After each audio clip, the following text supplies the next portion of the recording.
सरकारने आम्ही सगळ्यांनी त्याच्यानंतर त्यांना पुन्हा 11,000 कोटीचं पॅकेज दिलं, असं 44,000 कोटीचं पॅकेज दिलं.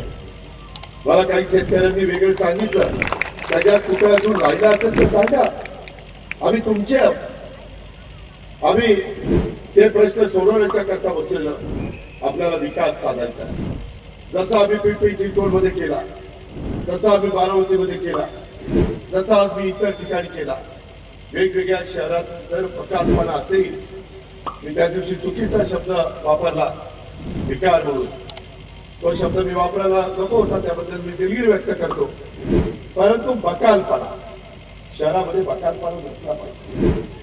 शहर कुठलंही असू दे, त्याच्यामध्ये सगळ्यांना योग्य पद्धतीच्या सुविधा मिळाल्या पाहिजे. स्वच्छ चांगलं पाणी मिळालं पाहिजे. पाणी खराब मिळालं तर त्याच्यात रोगराई पसरते. अंडरग्राऊंड ड्रेनेज पाहिजे. अंडरग्राऊंड ड्रेनेज नसेल तर डासांचा प्रादुर्भाव होतो.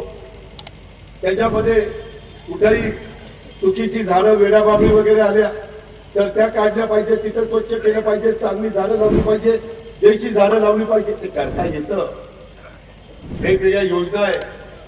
राज्याने पण यंदा